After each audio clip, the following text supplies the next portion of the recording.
नमस्कार दोस्तों, मैं सीएम मनोज गुप्ता स्वागत करता हूं आपका हमारे YouTube channel all about taxes पर।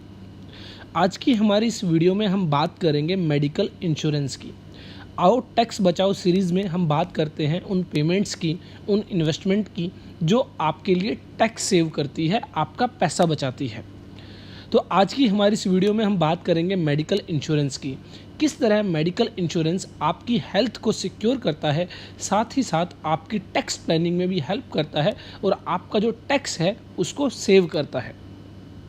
तो ऐसे में ध्यान रखें, सेक्शन 80D के तहत मेडिकल इंश्योरेंस जो आप कराते हैं, जिसका प्रीमियम आप पे करते हैं, उसकी डिडक्शन आपको मिलती है। इसके अलावा कुछ ऐसी पेमेंट्स और भी हैं जिसकी डिडक्शन आपको सेक्शन 80D के तहत मिलती है। तो सबसे पहले आपको ध्यान रखना है, जो सेक्शन 80D की डिडक्शन है वो सिर्फ एक इंडिविजुअल और हिंदू अनडिवाइडेड फैमिली के लिए ही अवेलेबल है। That means partnership firm, limited liability partnership firm, private limited company, अन्य किसी भी व्यक्ति के लिए सेक्शन 80D की डिडक्शन अवेलेबल नहीं है। ओनली एन इंडिविजुअल और Hindu undivided family can claim deduction under section 80D। अब बात आती है कि किस किस पेमेंट की डिडक्शन मिलती है अंडर सेक्शन 80D। तो इसके रिगार्डिंग यहाँ पर बताया गया, deduction shall be allowed if the assessee has made payment towards medical insurance. तो अगर आप कोई भी मेडिकल इंश्योरेंस कराते हैं और उसका प्रीमियम आप पे करते हैं, तो ऐसे में वह पेमेंट आपकी जो डिडक्शन के लिए अवेलेबल है। उसके अलावा सेंट्रल गवर्नमेंट की कोई हेल्थ स्कीम है जिसके लिए आप पेमेंट्स करते हैं, तो वो पेमेंट भी आपकी डिडक्शन के लिए अलाउएबल है। प्रिवेंटिव हेल्थ चेकअप के लिए अगर आप पेमेंट करते हैं तो उसके लिए भी डिडक्शन आपको दी जाती है। उसके बाद यहाँ पर बताया गया, individual can make a payment for wife और हस्बैंड। तो ध्यान रखें, स्पाउस के लिए भी आप जो मेडिकल इंश्योरेंस प्रीमियम पे करते हैं वो आप डिडक्शन के तौर पर क्लेम कर सकते हैं। अगर कोई हस्बैंड अपनी वाइफ के लिए मेडिकल इंश्योरेंस पे कर रहा है या फिर वाइफ जो है अपने हस्बैंड के लिए मेडिकल इंश्योरेंस प्रीमियम पे कर रही है, तो ऐसे में डिडक्शन क्लेम की जा सकती है। उसके अलावा अगर आप डिपेंडेंट चिल्ड्रन के लिए जो है इंश्योरेंस प्रीमियम पे करते हैं, वो भी आप डिडक्शन के तौर पर क्लेम कर सकते हैं। तो ध्यान रखें, यहाँ पर डिपेंडेंट चिल्ड्रन कहा गया है। अगर जो बच्चे हैं वो इंडिपेंडेंट हैं तो ऐसे में डिडक्शन आपको नहीं मिलेगी। Deduction shall be allowed equal to the amount paid but subject to a maximum of ₹25,000। तो यहाँ पर जितनी भी पेमेंट आप करेंगे उतनी ही पेमेंट की आपको डिडक्शन मिलेगी, लेकिन मैक्सिमम डिडक्शन आप 25,000 रुपये तक की क्लेम कर सकते हैं। मान लीजिए आपने पेमेंट की है 15,000 रुपये की, तो आपको डिडक्शन मिलेगी 15,000 रुपये की। लेकिन अगर आपने पेमेंट की है 30,000 रुपये की, तो आपको डिडक्शन मिलेगी मैक्सिमम 25,000 रुपीज़ की। तो आपको ध्यान रखना है कि डिडक्शन आपको मैक्सिमम 25,000 रुपीज़ की मिलेगी। अगर आप एक सीनियर सिटीजन हैं, आपकी एज 60 ईयर या उससे ज़्यादा है, तो ऐसे में आपकी जो मैक्सिमम डिडक्शन है वो 50,000 रुपीज़ कर दी जाती है।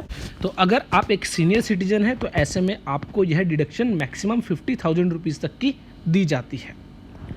If the individual had taken policy in the name of parents, dependent और independent, additional deduction shall be allowed to the extent of the premium paid but maximum ₹25,000।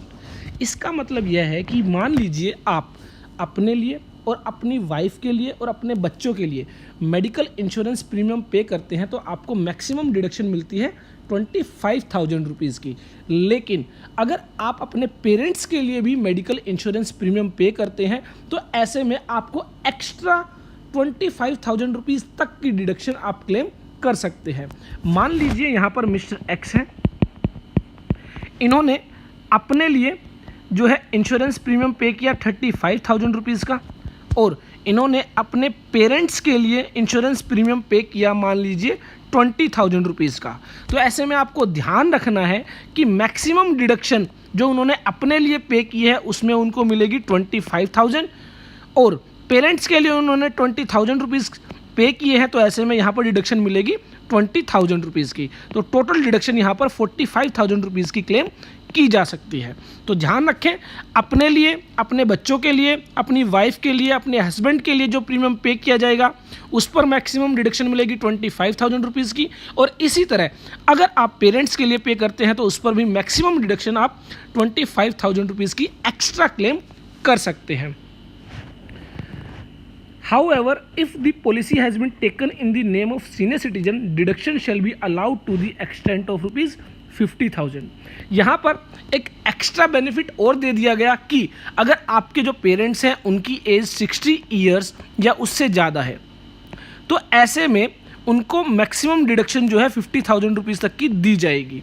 मान लीजिए हमारे इसी एग्जाम्पल में अगर आपके जो पेरेंट्स हैं वो सीनियर सिटीज़न है और आप उनके लिए मान लीजिए 40,000 रुपीज़ का प्रीमियम पे करते हैं तो यहाँ पर मैक्सिमम डिडक्शन आप अपने लिए 25,000 और पेरेंट्स के लिए जो आपने 40,000 रुपीज़ पे किया है 65,000 रुपीज़ की डिडक्शन क्लेम कर सकते हैं, क्योंकि इन दैट केस आपके पेरेंट्स सीनियर सिटीज़न है और इस केस में मैक्सिमम 50,000 रुपये तक की डिडक्शन आपको मिलती है। तो यहाँ पर आप जो है 65,000 रुपीज़ की डिडक्शन क्लेम कर पाएंगे। उसके अलावा यहाँ पर एक लिमिट लगाई गई कि अगर आप प्रिवेंटिव हेल्थ चेकअप के लिए अगर पेमेंट कर रहे हैं तो ऐसे में मैक्सिमम डिडक्शन 5,000 रुपीज़ की आपको अलाउ की जाएगी for aggregate for self, spouse, dependent children and parents. सभी का टोटल मिलाकर मैक्सिमम 5,000 रुपये तक की छूट आपको दी जाएगी प्रिवेंटिव हेल्थ चेकअप के लिए। तो आई होप आपको अच्छे से समझ में आया होगा। उसके बाद अगर हम बात करें हिंदू अनडिवाइडेड फैमिली की, तो हिंदू अनडिवाइडेड फैमिली के केस में किसी भी मेंबर या कर्ता के नाम से जो है पॉलिसी ली जा सकती है और उसकी जो आप डिडक्शन क्लेम करेंगे वो भी आप similarly in case of individual जो है आपको अलाउ की जाएगी। तो अगर एचयूएफ के लिए आप डिडक्शन क्लेम कर रहे हैं तो मैक्सिमम 25,000 रुपीज़ की डिडक्शन आपको दी जाएगी, लेकिन अगर सीनियर सिटीजन है तो मैक्सिमम 50,000 रुपीज़ की डिडक्शन आप क्लेम कर सकते हैं। पेमेंट जो आपको करनी है मेडिकल इंश्योरेंस के लिए, payment should be made otherwise than in cash. आपको जो पेमेंट करनी है वो कैश में अगर आप करते हैं तो आपको डिडक्शन नहीं मिलेगी। Other than cash that means आप चेक के जरिए पेमेंट कर सकते हैं, नेट बैंकिंग से पेमेंट कर सकते हैं, तो आपको वह डिडक्शन अलाउ की जाएगी। But payment for preventive health checkup can be made in any manner. अगर आप प्रिवेंटिव हेल्थ चेकअप के लिए पेमेंट कर रहे हैं तो वो आप कैश में भी कर सकते हैं, वो आपको अलाउ की जाएगी। लेकिन अगर आप इंश्योरेंस प्रीमियम पे कर रहे हैं या फिर सेंट्रल गवर्नमेंट की किसी हेल्थ स्कीम में पे कर रहे हैं तो वहाँ पर आपको कैश के अलावा जो है वो पेमेंट करनी होगी, दैट मीन्स चेक के जरिए, नेट बैंकिंग के जरिए।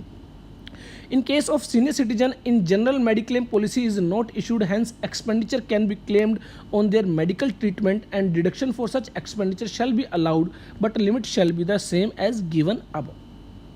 तो ध्यान रखें, सीनियर सिटीजन के केस में जनरली जो है मेडिक्लेम पॉलिसी इशू नहीं की जाती है एक एज लिमिट के बाद, लेकिन उनके लिए जो भी आप एक्सपेंडिचर करेंगे अगर वो आपके डॉक्यूमेंटेड प्रूफ हैं तो आप यहाँ पर जो है उसकी डिडक्शन क्लेम कर सकते हैं अंडर सेक्शन 80D। लेकिन ध्यान रखना है यहाँ पर भी आपको जो पेमेंट करनी होगी वो अदर देन कैश करनी होगी। कैश में अगर आप पेमेंट करेंगे तो आपको डिडक्शन अलाउ नहीं की जाएगी। तो आई होप आपको अच्छे से समझ में आया होगा कि अगर आप मेडिकल इंश्योरेंस या मेडिकल एक्सपेंसेस पे करते हैं तो ऐसे में आप कितनी डिडक्शन क्लेम कर सकते हैं। इसके रिगार्डिंग अगर आपको कोई क्वेश्चन है, कोई डाउट है तो आप हमें कमेंट बॉक्स में टाइप कर सकते हैं। देखते रहिए, लाइक करते रहिए, शेयर करते रहिए हमारे YouTube channel all about taxes को।